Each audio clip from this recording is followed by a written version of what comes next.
le PDCI n'a pas de candidat, parce que le candidat choisi, de façon rocambolesque, je tiens à le rappeler quand même, n'est pas retenu sur la liste électorale. Et il n'est pas retenu sur le plan administratif, sur le plan légal, par manque de préparation, par manque d'anticipation, et je l'ai toujours dit d'entrée de jeu, par la faute d'un entourage mal choisi au sein du PDCI. Là, il y a des gens au PDCI qui sont en train de faire n'importe quoi. Mais je l'avais dit, toute l'affaire Valérie Yapo, c'est parce que il y a eu des espèces de coups fourrés. Moi, j'avais dit, ne prenez aucune sanction. Je l'ai dit pour Billon. J'ai dit, ne prenez aucune sanction. Leur but, c'est de nous emmener au tribunal.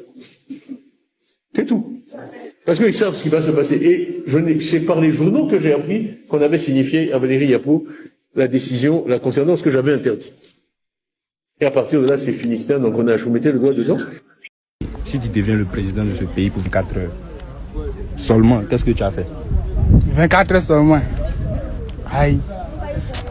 Il a braqué toutes les banques. Président, il n'y a pas du voleur. Hein, président. Avec du braquage qui est dedans. Bon, il ne sait pas trop ce qu'elle fait, à part Mougou, les filles du quartier. Toutes les filles. Toutes les filles. Ok. Blé Goudé est avec nous tous les jours.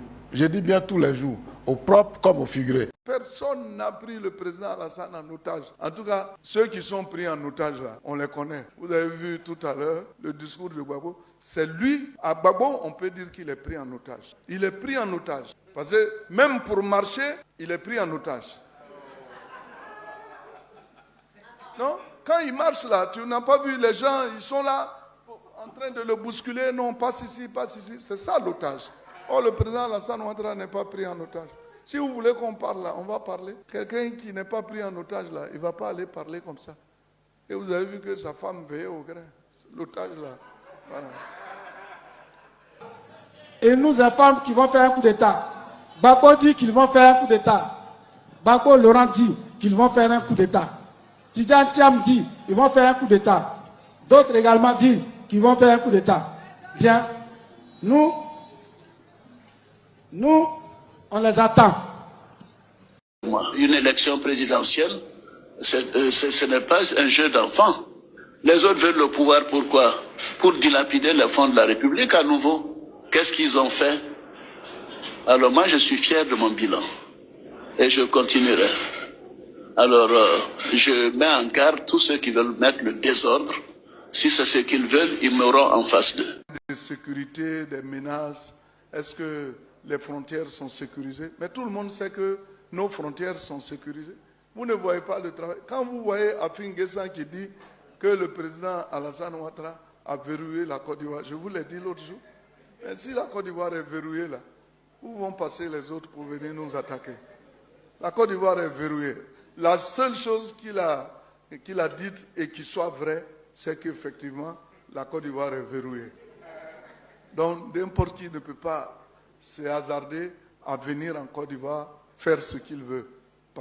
Et c'est pour tout ça que nous disons que nous ne changeons pas. Parce que pendant combien d'années, ça fait combien d'années nous sommes sortis de la crise? 15 ans aujourd'hui. Mais il y a des gens qui sont sortis de conflits, mais qui ne se retrouvent plus jamais. Parce qu'à la tête, ils ont des personnes qui ne sont pas responsables. Je ne vais pas citer de pays. Mais nous, on a à la tête de notre pays quelqu'un qui réfléchit, qui se préoccupe du quotidien des Ivoiriens, qui se préoccupe de leur sécurité et qui se bat pour que la Côte d'Ivoire soit en paix. Sinon, pendant 15 ans, avec toutes les crises que nous avons connues, on aurait pu ne pas être en paix aujourd'hui, mais parce qu'on a un chef qui œuvre pour ça. Et donc, soyez rassurés, personne ne quittera quelque part pour venir nous attaquer, parce que le pays est verrouillé.